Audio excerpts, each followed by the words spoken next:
Morning to all of you. आप सभी का सिविल इंजीनियरिंग टेक में स्वागत है। आज हम एक नया सब्जेक्ट स्टार्ट करने वाले हैं, स्टील स्ट्रक्चर। ठीक है, DCS एसएस या स्टार्ट करेंगे हम design of steel structure.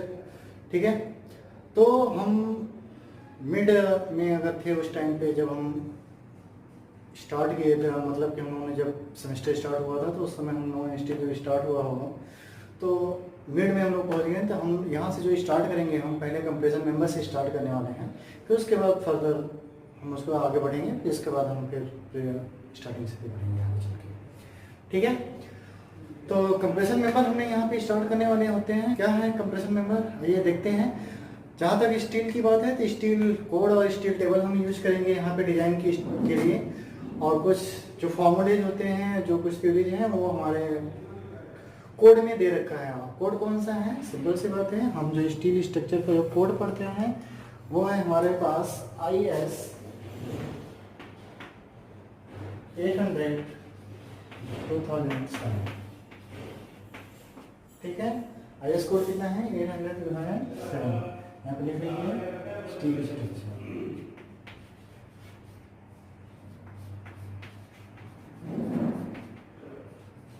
Steel structure, ठीक है, हम स्टील स्ट्रक्चर पढ़ रहे हैं, जिसको हम यहाँ पे पहला चैप्टर, मतलब कि यहाँ पे जो चैप्टर स्टार्ट करने वाले हैं वो है कंप्रेशन मेंबर। ठीक है,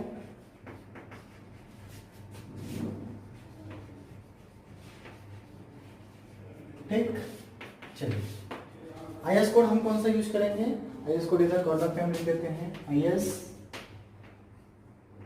800 2007। ठीक है, ये IS कोड है, कोड हम यूज करेंगे यहाँ पे। और जो टेबल होगी वो टेबल आप यूज कर सकते हैं, स्टील टेबल। स्टील टेबल से हम क्या करते हैं, जनरली जो क्रॉस सेक्शंस वगैरह होते हैं एंगल्स के तय करने के लिए जो गिवन नहीं रहता है वो वहाँ से हम निकाल सकते हैं जो हमें दिया रहता है। ठीक है, तो चलिए स्टार्ट करते हैं। ठीक है, जो चीज़ें हैं हम लोग कुछ पढ़ेंगे अभी। कंप्रेशन मेंबर क्या होता है, कैसे होते हैं, कैसे निकालना है, क्या क्या होते हैं, वो चीज़ हम देखेंगे। सबसे पहले हम डिफाइन करते हैं कि कंप्रेशन मेंबर होता क्या है। ठीक है, चलिए, तो अगर हमारे पास कोई भी एक वर्टिकल मेंबर है, अगर उस पर हम लोड लगा रहे हैं, ठीक है, उस पर क्या कर रहे हैं हम, एक्सिस के अकॉर्डिंग, मतलब अक्ष के सापेक्ष अगर हम लोड लगा रहे हैं तो वो क्या लंबाई में क्या है कमी, मतलब कि घटाने की कोशिश है, उसके लंबाई को रिड्यूस करने की कोशिश करेगा। This member is called as the compression member. जो दबा रहा है उसको, उसकी लंबाई को क्या कर रहा है, कम करने की कोशिश कर रहा है। This member is called as the compression member. अगर वो एक्सिस के अकॉर्डिंग यानी अक्ष के सापेक्ष अगर लोड लगा रहा है, this load is the axially loaded member. ठीक है, axially loaded compression member, not axially loaded member, axially loaded compression member, मतलब उसको कंप्रेस मतलब चौड़ा करने की कोशिश कर रहा है।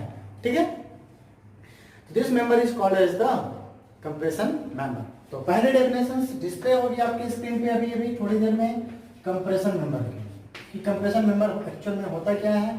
ठीक है, कंप्रेशन मेंबर, राइट। तो कंप्रेशन मेंबर की अगर हम बात करें तो इसको हिंदी में हम बोलते हैं संपीड़न उपांग। संपीड़न उपांग, ठीक है, राइट। आपकी स्क्रीन पे अभी डिस्प्ले होगा, डेफिनेशंस लिखा होगा। यदि मेंबर पर संपीड़न बल लगा हो, ऐसे बल जो बल की दिशा में मेंबर की लंबाई को घटा देता है। जो हमारे बल जैसे हम नीचे की तरफ लगा रहे हैं, कंप्रेस करेगा, उसको दबाएगा। सपोज करिए हमारे पास कोई कॉलम है, राइट, तो ये एक्सियली लोड है। इसको अगर ये दबाने की कोशिश, मतलब ये लोड लग रहा है, उसी दिशा में क्या होगा, सिंक होने की कोशिश, मतलब कि सिकुड़ेगा, तो लंबाई में घटता है, तो संपीड़न बल कहते हैं। ऐसे मेंबर को हम कंप्रेशन मेंबर कहते हैं। जो हमारे पास ये मेंबर होगा वो क्या कहलाएगा, हमारे पास कंप्रेशन मेंबर कहलाएगा। ठीक है, और ये किस एक्सिस यानी अक्ष के सापेक्ष क्या लगा रहा है, लोड लगा रहा है, अक्ष पे ही लोड लगा रहा है। तो this load is called as the axially loaded compression member. इस मेंबर को हम क्या कहेंगे, एक्सियली लोडेड कंप्रेशन मेंबर। क्यों, क्योंकि वो अक्ष के सापेक्ष क्या लगा रहा है, लोड लगा रहा है। ठीक है, ये होगी डेफिनेशन की बात, ठीक है। चलिए नेक्स्ट की तरफ बढ़ते हैं कि अगर हम बात करें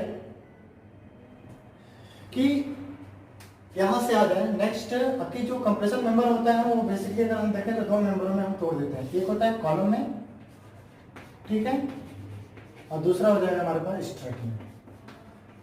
तो दोनों में सिंपल सा बेसिक अंतर है। क्या है कि जो कंप्रेशन मेंबर होता है ना वो क्या होता है कि जो कंप्रेशन मेंबर है हमारे पास वो वर्टिकली होते हैं, ठीक है, वर्टिकल मेंबर्स होते हैं। लेकिन जो स्ट्रट होता है वो क्या होता है, वर्टिकल एज वेल एज साथ ही साथ वो इंक्लाइंड भी हो सकता है। This is called as the basic difference of the strut and bottom, ठीक है। तो स्ट्रट जो होता है वो क्या होता है, वर्टिकल के साथ साथ क्या होगा, इंक्लाइंड भी होगा, ठीक है। और ये क्या होगा, सिर्फ और सिर्फ वर्टिकल होगा, ठीक है। ये दोनों में बेसिक डिफरेंस है। चलिए नेक्स्ट हम बढ़ते हैं, अब हम बढ़ते हैं कुछ लोड की तरफ। जैसे कंप्रेशन मेंबर है जो हमारे पास, अब कॉलम की बात करते हैं तो कॉलम जो होते हैं वो दो तरीके की लोड लगाते हैं। एक होता है कंसेंट्रिक लोडेड लगाते हैं, कंसेंट्रिक, एक होता है इसेंट्रिक।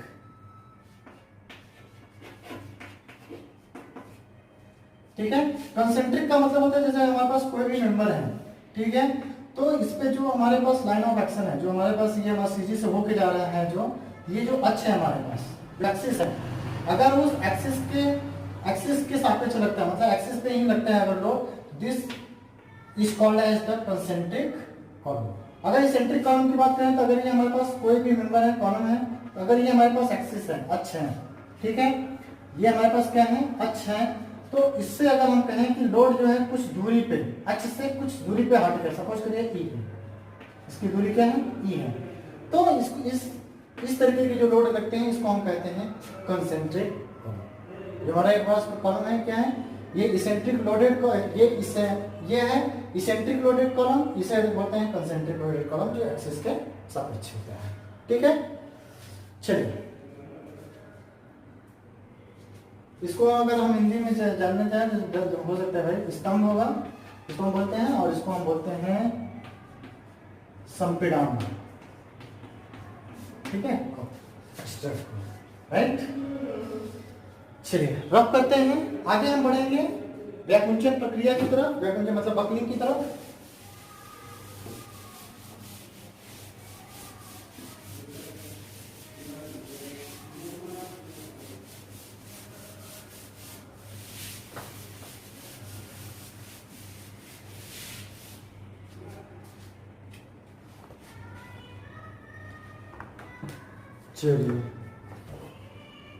चलिए हम पढ़ेंगे यहां से तीन डेफिनेशन एक साथ ही पढ़ लेते हैं। एक होता है व्याकुंचन, राइट, जिसे हम बोलते हैं व्याकुंचन, ठीक है, व्याकुंचन प्रोसेस मतलब प्रक्रिया, ठीक है, जिसे हम बोलते हैं बकलिंग प्रोसेस।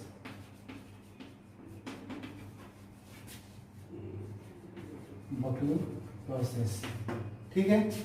नेक्स्ट ये वन हो गया। तब दूसरे की बात करें तो हम व्याकुंचन, ये व्याकुंचन हो जाएगा बकलिंग,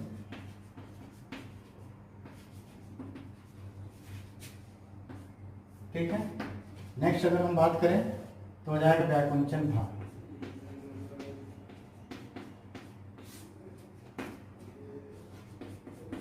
बकलिंग लोड,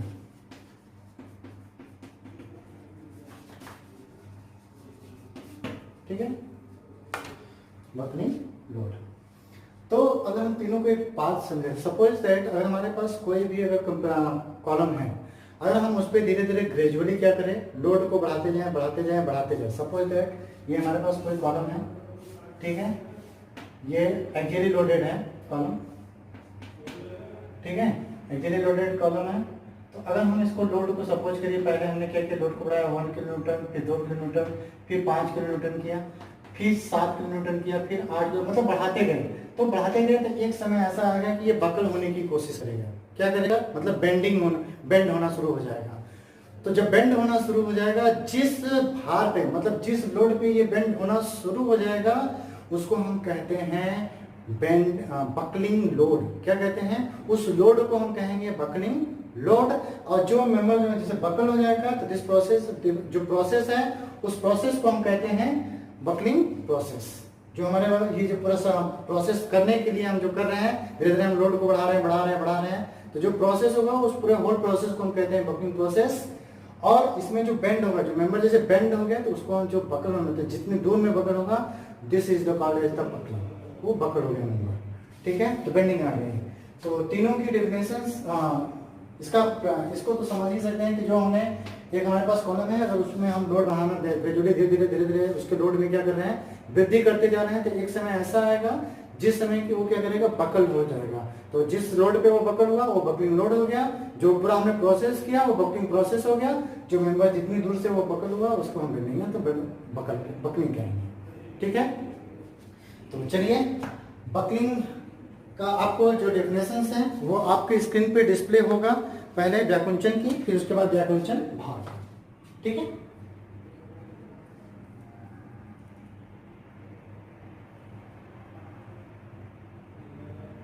आपकी स्क्रीन पे डिस्प्ले हो रहा होगा, आप देख सकते हैं। ठीक है, चलिए व्याकुंचन और व्याकुंचन भाग की जो डेफिनेशंस हैं वो आपकी स्क्रीन पे डिस्प्ले हो रहा होगा, देख सकते हैं। अब नेक्स्ट हम पढ़ेंगे क्या है, प्रभावी लंबाई। चलिए, हो गया होगा। अगर आपको नोट करना है तो आप वीडियो को पॉज करके नोट कर सकते हैं। ठीक है,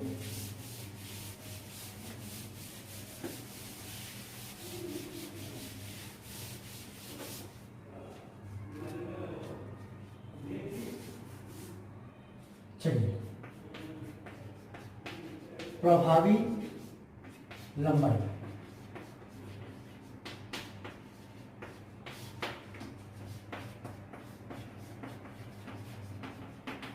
इफेक्टिव लेंथ। ठीक है,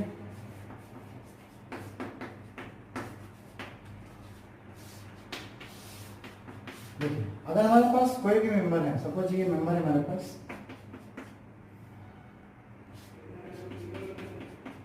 राइट, और इस पे हमने लोड लगाया इस तरीके से, तो ये क्या करेगा, बकल होने की कोशिश करेगा कुछ इस तरीके से, राइट। जब ये बकल होने की कोशिश करे तो जितने लेंथ में ये बकल हुआ, जितने लेंथ पे, सी ये लेंथ है हमारे पास, ये बकल हो गया, तो जितने लेंथ में ये बकल हुआ इसी को हम कहते हैं प्रभावी लंबाई। क्या कहते हैं भाई, प्रभावी लंबाई। ठीक है, और ये जो पूरी लंबाई होती है इसे हम बोलते हैं वास्तविक लंबाई। जो कैपिटल एल हो गया उसको हम लिख सकते हैं क्या, वास्तविक लंबाई।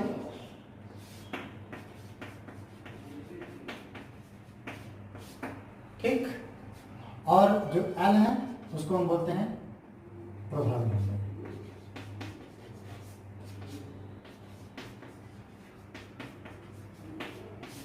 राइट, अब हम देखेंगे जो प्रभावी लंबाई है उनको हम किस किस तरीके से, जो सिरों की स्थितियों के आधार पर हम देखेंगे प्रभावी लंबाई क्या होती है, कैसे निकालते हैं।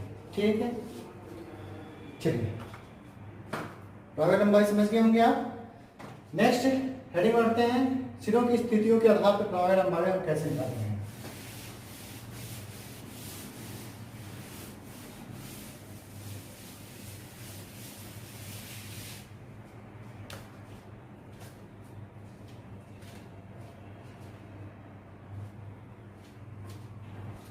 चलिए, तो सिरों की स्थितियों पर, सिरों की स्थितियां, सिरों की स्थितियां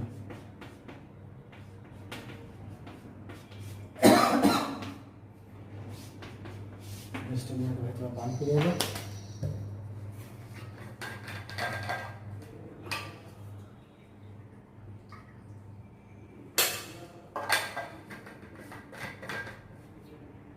चलिए,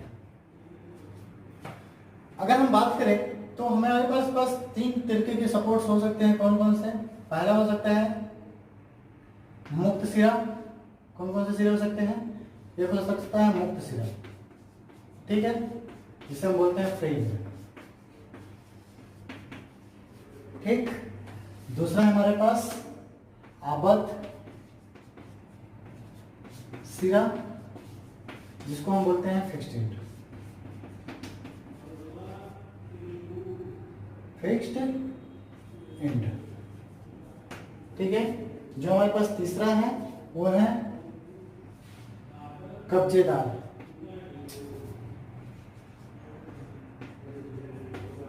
कब्जेदार सिरा, इसे हम बोलते हैं हिंज्ड इंच। ठीक है, तीन तरीके के इंड हो गए हमारे पास। अब इन तीनों इंड को अगर हम देखें, ठीक है, अगर हम तीनों इंड को देखें तो इन तीनों इंड के आधार पे हम अलग अलग इफेक्टिव लेंथ जो है निकाल सकते हैं। ठीक है, अलग अलग इफेक्टिव लेंथ निकाल सकते हैं। ठीक है, चलिए देखते हैं, इसको रब कर देते हैं। अगर हम बात करें तो हम लोड के हिसाब से देखेंगे, जैसे जैसे लोड हम बढ़ाते जाएंगे, ठीक है। तो इसको अगर हम कहें तो आपके स्क्रीन पे थोड़ा सा डिस्प्ले होगा, पहले आपको सिरों की स्थितियों के आधार पे क्या क्या कैसे कैसे निकालते हैं उसको आप डिस्प्ले होगा देख लीजिए 10-20 सेकंड के लिए, फिर उसके बाद फिर हम उसको हम एक एक करके डिस्कस करेंगे। ठीक है,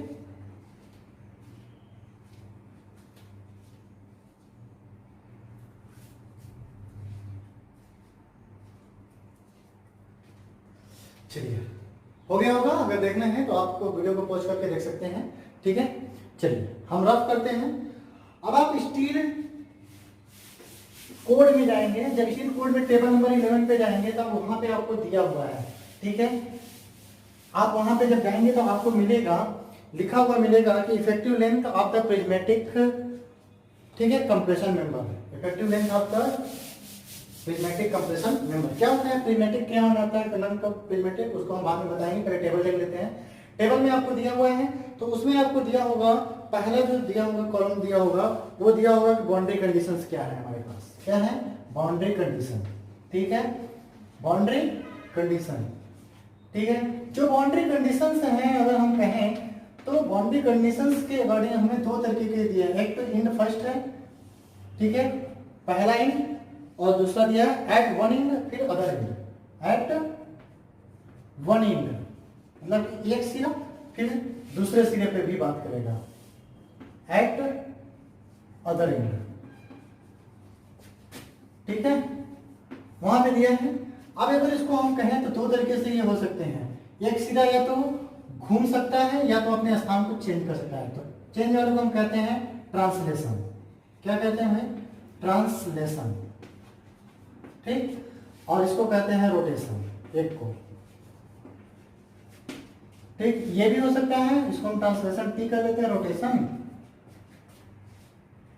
आर कर लेते हैं। ठीक है, जो आपको तीसरा कॉलम दिया होगा वो आपको फिगर वाली दी हुई होगी। ठीक है, फिगर वाला आपको जो फिगर होगा हमारे पास जो कंडीशंस होंगी उसके अकॉर्डिंग दिया होगा। चौथा दिया होगा इफेक्टिव लेंथ स्मॉल एन के बारे में। ठीक है, ये क्या तरीके की हमारे पास कंडीशंस हो गए, इंड कंडीशन।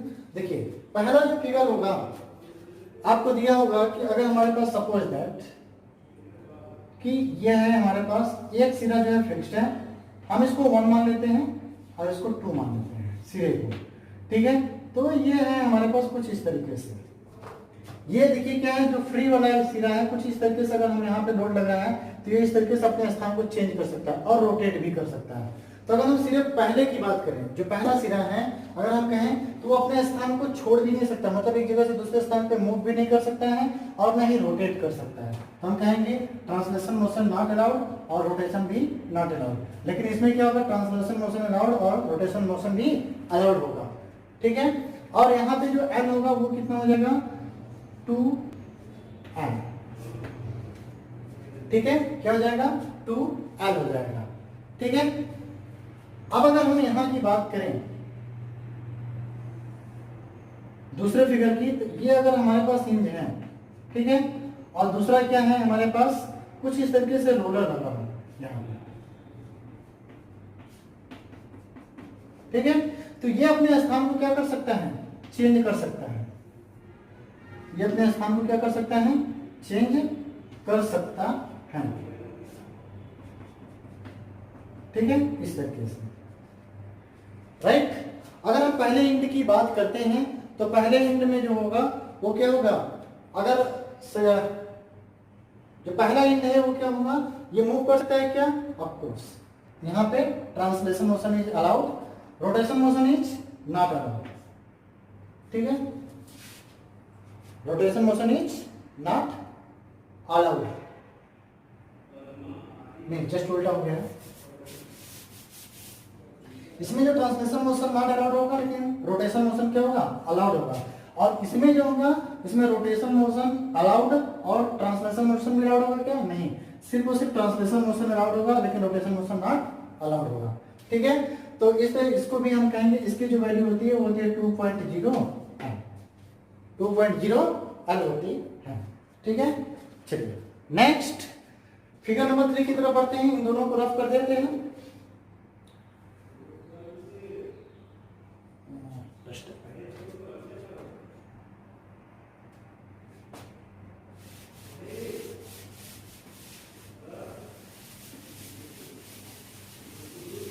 चलिए, अगर ट्रांसलेशन मोशन की बात करते हैं, फिगर नंबर 3 क्या कह रहा है कि अगर दोनों सिरे जो है वो क्या है, हिंज, मतलब कुछ इस तरीके से, ये क्या हो, हिंज हो। ये इसमें कैसे आएंगे बकलिंग, कुछ इस तरीके से आएंगे, बकल करेगा।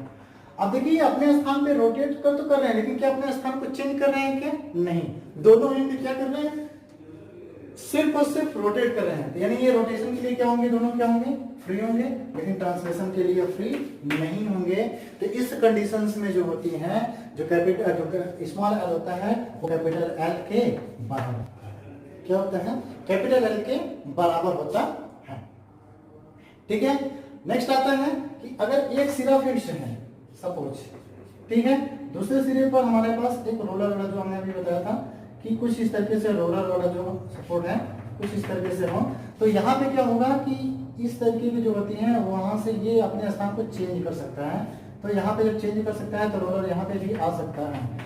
तो हम जो पहला सिरा है वो क्या है, फिक्स्ड है। तो जो पहला सिरा फिक्स्ड है तो ट्रांसलेशन नॉट अलाउड और रोटेशन भी नॉट अलाउड। जबकि दूसरा सिरा क्या है, मूव कर पा रहा है एक स्थान से दूसरे स्थान पर, मतलब कि ट्रांसलेशन अलाउड और रोटेशन मोशन नॉट अलाउड, मतलब वो घूम नहीं रहा है अपने स्थान से, ठीक है, हिंज रहता तो वो घूम लेता, ठीक है। तो इस तरीके की जो होती हैं उनमें जो होती है L इज इक्वल टू जो होता है वो 1.2 कैपिटल L के बराबर होता है, ठीक है। 4 फिगर हो गए, अब 5 और 6 2 और बचे हैं, उसको हम देख लेते हैं, ठीक है। चलिए समझ में आ रहा होगा, आई थिंक इसमें कोई दिक्कत की बात नहीं है, कोई परेशानी नहीं होगी आपको। आपके टेबल नंबर 11 में दिया है आईएस कोड में, तो वहां से भी देख सकते हैं। नेक्स्ट है फिगर नंबर 5, जब दोनों सिरे क्या हो, फिक्स्ड हो, जब दोनों सिरे क्या हो, फिक्स्ड हो, ठीक है, जब दोनों सिरे क्या हो, फिक्स्ड हो। या फिर आपको पांचवा मिलेगा, आपका एक सिरा हिंज रहेगा और दूसरा सिरा फिक्स्ड रहेगा, नेक्स्ट वाला कंडीशन में है फिक्स्ड। तो ये देखेंगे तो कुछ इस तरीके से फिगर बन सकता है, ठीक है, कुछ इस तरीके से, राइट, हो गया। इस तरीके से होगा तो इसको हम कह सकते हैं, देखिए जो फर्स्ट सिरा है और सेकंड सिरा, जो फर्स्ट सिरा है अगर वो फिक्स्ड है तो ट्रांसलेशन और रोटेशन नॉट अलाउड, अगर हिंज है तो rotation allowed, translation not allowed, rotation allowed, translation not allowed. यहां से हो जाता है, अब हमारे पास यहां से जो हो जाएगी वैल्यू वो आ जाएगी 0.8 कैपिटल का, 0.8 L। अगर हम बात करें नेक्स्ट फिगर की, तो नेक्स्ट फिगर में अगर दोनों सिरे फिक्स्ड हो, क्या हो भाई, दोनों सिरे क्या हो, फिक्स्ड हो, तो हम यहाँ से कह सकते हैं कि यहाँ से जो होगा वो कुछ नीचे आकर देखेंगे तो कुछ इस तरीके से बकल होने की कोशिश करेगा। जब ये बकल होने तो दोनों सिरे फिक्स्ड हैं, ना रोटेशन अलाउड ना ट्रांसलेशन। यहाँ पे जो वैल्यू होती है 0.65, राइट। ये कुछ कंडीशंस थी जो मैंने आपको बोर्ड पे भी बता दिया, आपको फिगर मैंने पहले ही प्रोवाइड कर चुका हूँ, आप वहां से भी देख सकते हैं, या फिर फिगर मैंने नहीं भी प्रोवाइड कर रहा हूं तो आप अपने स्टील कोड में जाके आप IS 800 2007 में टेबल नंबर 11 में जाएंगे तो वहां पे आपको मिल जाएगा, ठीक है। चलिए अब आते हैं नेक्स्ट, ठीक है, न्यूनतम परिभ्रमण त्रिज्या की तरफ।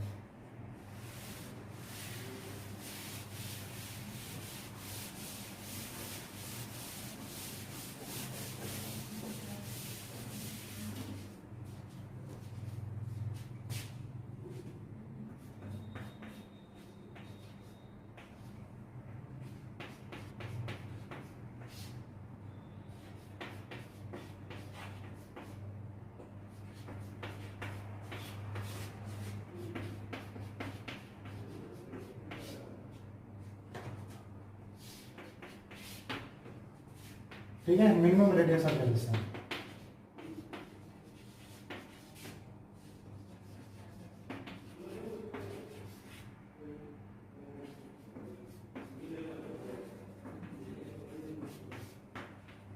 इसको हम स्मॉल आर मीन से रिप्रेजेंट करते हैं।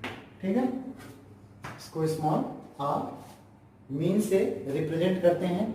क्या होता है, जैसे सपोज हमारे पास कोई कॉलम है तो उसमें हमारे पास due to symmetry I access और आई वाई वाई निकालते हैं। ठीक है, तो जो आई एक्सेस और आई वाई वाई होता है उनकी जो दोनों में से अगर हम मोमेंट ऑफ इनर्शिया लें तो दोनों में से जो मिनिमम मोमेंट ऑफ इनर्शिया होगा और जो क्रॉस सेक्शनल एरिया के अनुपात के वर्गमूल के बराबर होता है। कहने का मतलब क्या है कि अगर आर मीन निकालना है तो आर मीन बराबर हो जाएगा रूट आई मीन, मतलब दोनों में से जो मीन हो जाएगा आई एक्सेस से आई वाई डिवाइडेड बाई ए, ये हो जाएगा हमारे पास क्या, रेडियस ऑफ जेरेसन। ठीक है, आर मिनिमम। अगर सपोज दैट अब इसी में अगर ये एंगल सेक्शन दे दे, क्या दे दे, एंगल सेक्शन, मतलब कुछ इस तरीके से एल है हमारे पास, एल सेक्शन है, राइट। तो अब आपको पता है कि इसमें ना आई एक्सेस और आई वाई जो है वो ड्यू टू सिमेट्री नहीं ले पाते हैं हम, तो हम क्या करते हैं, यहाँ से एक मेजर प्रिंसिपल एक्सिस और एक माइनर प्रिंसिपल एक्सिस के तहत हम मोमेंट ऑफ इनर्शिया निकाल देते हैं। ये देखिए, ये है हमारे पास एक्सिस, ठीक, ठीक है, इसको हम मानते हैं यू यू, इसको भी भी मान लेते हैं, और इसको एक्स एक्स है ये, और ये क्या है, वाई वाई एक्सिस है। ठीक है, राइट। तो जो ड्यू टू सिमेट्री नहीं होता है तो इसके कारण से हम क्या करते हैं, इनको हम अलग अलग करते हैं। तो हम यहाँ से क्या करते हैं, हम सबसे पहले निकालते हैं आई एक्स एक्स, आई वाई वाई निकालते हैं, और आई यू यू निकालते हैं, और फिर क्या निकालते हैं, आई भी भी। ठीक है, अब इनमें से देखेंगे कि जो यू यू होता है, जो यू यू होता है, यू से यू की तरफ, तो इसे हम बोलते हैं मेजर प्रिंसिपल एक्सिस। क्या बोलते हैं, major principal axis, major principal axis. ठीक है, इनकी वैल्यू जो होती है आई की ज्यादा होती है। अगर बीबी की बात करें इसे हम बोलते हैं minor principal axis, minor principal axis. ठीक है, राइट। अब इनको अगर हम कहें कि मेजर प्रिंसिपल एक्सिस और माइनर प्रिंसिपल एक्सिस है, ठीक है, अब अगर इसमें रेडियस ऑफ जाइरेशन ज्ञात करने की बात किया जाए तो हम सबको अलग अलग लेते हैं। क्या लेते हैं, सबको अलग अलग लेते हैं। कैसे, देखिए, रफ कर देते हैं इसको, यहीं पे लिख देते हैं, सब पता चल जाएगा आपको। अगर हमें आर एक्स एक्स निकालना पड़े, ठीक है, तो यहाँ से हो जाएगा आई x x divided by A. अगर हमें आर वाई वाई निकालना पड़े तो यहाँ से हो जाएगा आई Y Y divided by A. अगर हमें यहाँ से आर यू यू निकालना पड़े तो यहाँ से हो जाएगा I U U divided by A. अगर हमें यहाँ से अगर R minimum minor principal axis या फिर इसे बोलते हैं आर भी भी, तो यहाँ से निकालना होगा, यहाँ से हो जाएगा आई मिनिमम डिवाइडेड बाई ए। यहाँ से हम निकाल सकते हैं रेडियस ऑफ जेरेसन। ठीक है, अभी जितनी भी चीजें हमने यहाँ पे लिखी हैं आपको अभी स्क्रीन पे शो अप होगा। ठीक है, आप वहां से भी देख सकते हैं चीजों को। ठीक है, चलिए वन बाई वन अलग अलग डेफिनेशन, मतलब कि लाइन से पॉइंट्स है तो वन बाई वन करके डिस्प्ले होगा, तो आप वहां से देख सकते हैं। फिगर नहीं डिस्प्ले होगा क्योंकि आपको फिगर यहाँ पे बना दिया गया है, आप देख सकते हैं। ठीक है, चलिए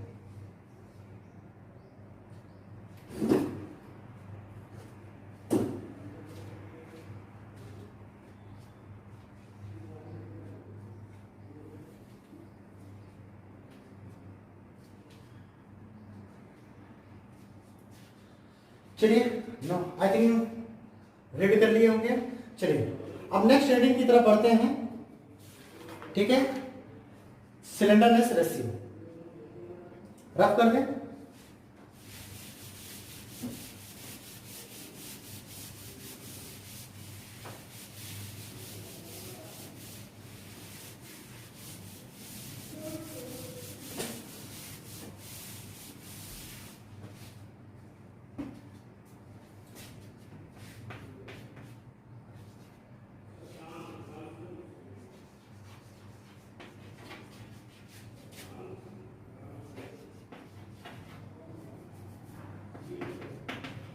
इसको हम बोलते हैं तरुता अनुपात।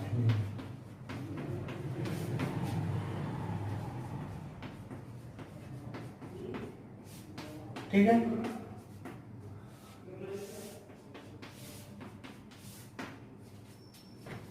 ठीक।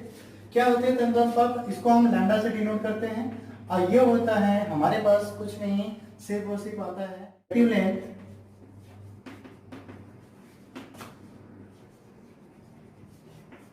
जिसको हम बोलते हैं क्या भाई? प्रभावी लंबाई।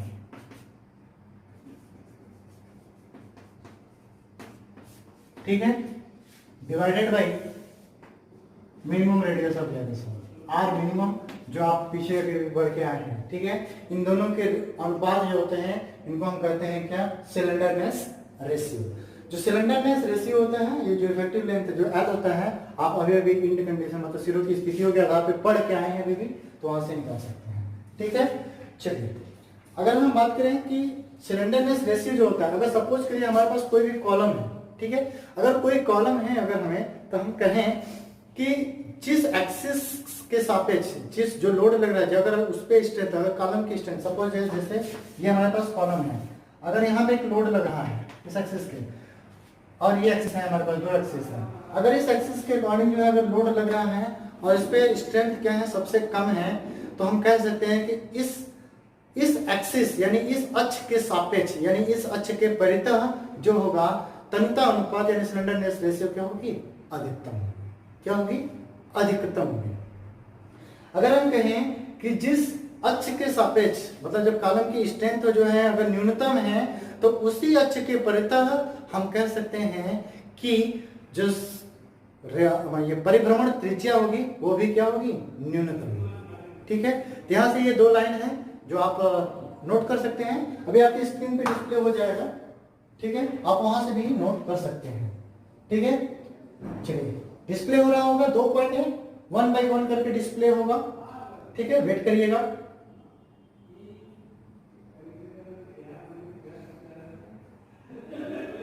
ठीक है, चलिए नोट करना होगा तो नोट कर लीजिएगा।